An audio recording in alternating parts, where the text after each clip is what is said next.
Donc là, j'étais rendu euh, qu'il était avec les Ménonites puis avec les Jamaïcains dans le champ de tabac chez un fermier qui était ami des collègues de son père. Sauf que là, son père, qui est un ouvrier dans une usine dans la ville de Chatham, en Ontario, ben là, il est en grève puis ils ont besoin d'argent. Ça fait que là, ils s'en vont à la ville d'à côté, chez le fermier, pour travailler, à ramasser du tabac. Puis là, finalement, son père a réussi à convaincre sa mère de le laisser venir avec eux. Puis il a peut-être 16-17 ans. Ça fait que là, lui, c'est sa première expérience de travail. Puis il dit que c'est la première fois qu'il entendait son père sacrer. Dans les 2 premières minutes, il était dans l'auto avec les amis de son père. Puis là, boum, il parlait comme des bûcherons. Puis là, ils sont en train de cueillir du tabac. Puis là, il dit qu'il avait oublié d'apporter des gants parce qu'ils sont pas habitués au travail manuel euh, de, de, de cueilleurs de tabac, j'imagine.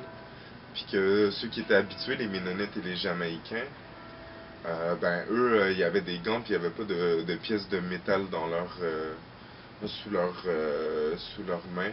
Sauf que eux, vu qu'il y avait des trucs des espèces de bâtons avec une pointe de métal pour rentrer dans des lamelles le tabac qui prenait les feuilles de tabac, ben là, eux, pac dans leurs mains, ça leur a fait mal. Donc, c'est ça. Donc là, avec les Ménonites et les Jamaïcains, on prenait notre pause assis à l'ombre de 3 différents arbres sur le bord du champ. Et j'ai bu l'eau que mon père m'a donnée et j'ai regardé les mains des Jamaïcains, noires et douces et sans petites pièces de bois. Ah ben c'est des pièces de bois, pas de métal, prises sous leur peau. Donc ça doit être des trucs de métal, de bois, avec lesquels ils rentrent comme ça.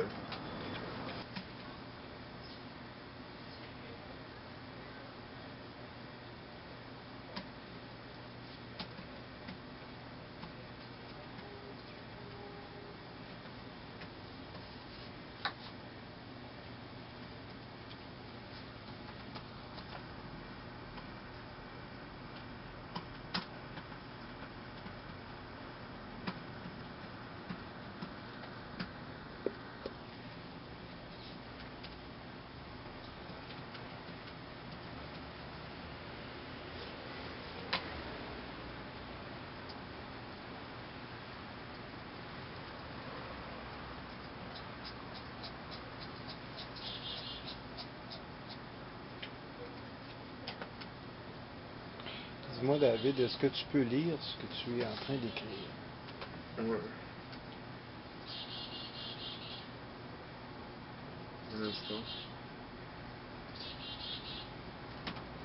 Everyone's hands were hurting too much to laugh. Les mains de tout le monde. euh,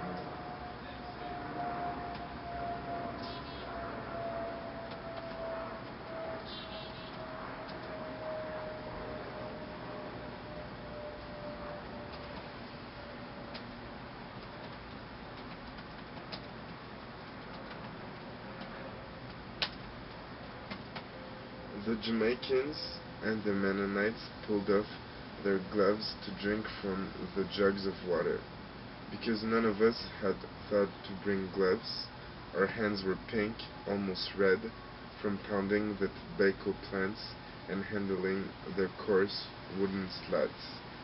And all of us picked at least one sliver. Most of the Jamaicans were drinking their water out of emptied pop bottles, but I didn't feel sorry for any of them.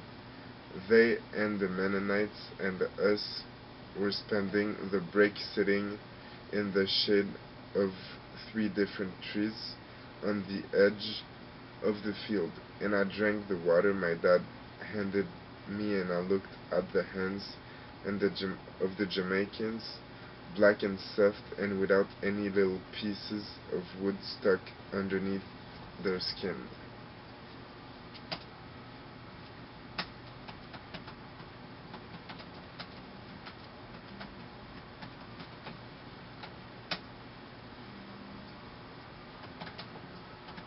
ce qu'ils donnent en français? Pour l'instant, j'ai les Jamaïcains et les Ménonites ont enlevé leurs gants, leurs gants pour boire de leurs jugs. Comment tu traduirais ça, jugs? Je vais sur mon site.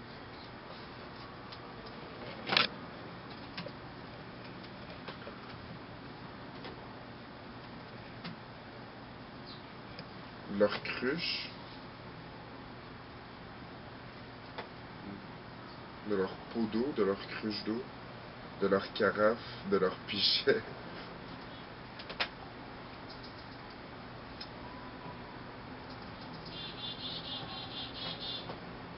Il me semble que pot d'eau, ça fait même compliqué.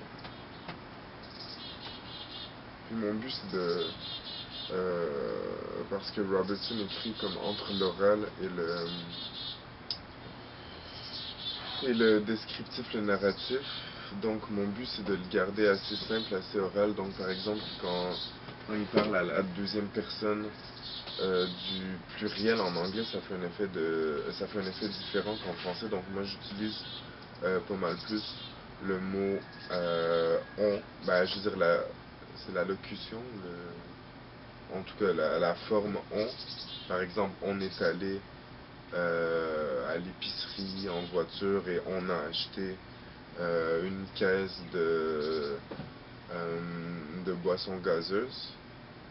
Au lieu de dire nous sommes allés à l'épicerie pour acheter et nous avons acheté une caisse de boissons gazeuses. Donc ça, je trouve que ça alourdit beaucoup le texte qui se veut autrement. Puis c'est justement la raison pour laquelle j'ai eu la traduction de What Happened Later. Parce que justement, l'autre écrivain était trop littéral. Donc j'ai inversé le donc avec le because parce que le truc c'est que je peux pas écrire car personne n'avait apporté de gants. Non, car personne d'entre nous n'avait apporté de gants.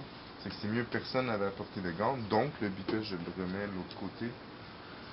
Donc nos mains étaient roses, presque rouges.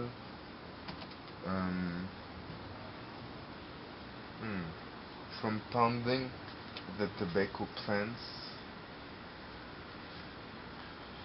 À force, je dirais, puis pounding, faut que j'aille sur mon site pour regarder, mais je sais à peu près ce que ça donne, mais fatigué. Parce que filmer c'est facile, mais là il faut que je filme des gens, puis il n'y a personne qui veut se faire filmer. Je voulais filmer Gabi en jouant du corps, il dit non, mon son est pas assez bon. Puis là je lui disais j'aimerais ça genre que tu puisses donner des cours de corps, on le mettra sur YouTube en vidéo de 10 minutes.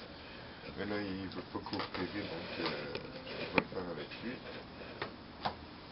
Puis toi, faudrait que je te filme pendant que tu me parles de quelque chose. Je sais pas trop quoi.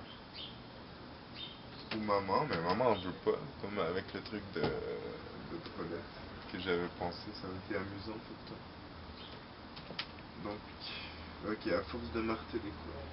Ok, les plants de tabac, mais tu penses que ça se dit des plants de tabac? Il va falloir que je regarde sur Wikipédia ou quelque chose.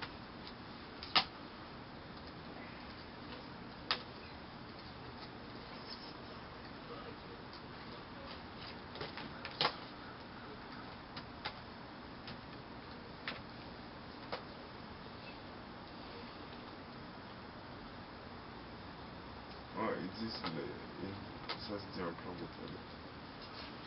Ok. Donc...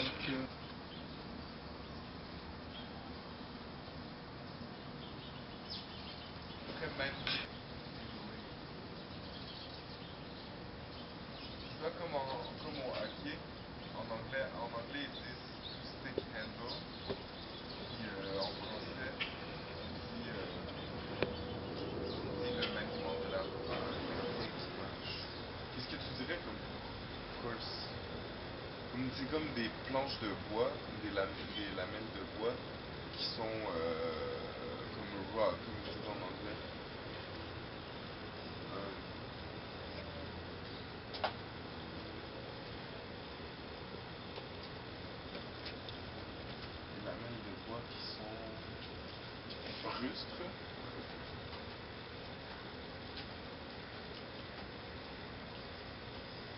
Brut, raboteux. Brut. Ouais, sauf que rustre, c'est trop pour. C'est plus pour une personne Brut, que ça pour peut un être. objet. Ouais, non, ça peut être correct. Bah, tu sais, ils sont sur une ferme en plus. C'est du bois brut. Ouais. C'est du Mais bois. bois C'est brut. du bois non, non fini. Ouais, mais coarse, je trouve que ça correspond plus à rustre non? Non? Brut ou. Moi, je mettrais brut. Mais vérifie.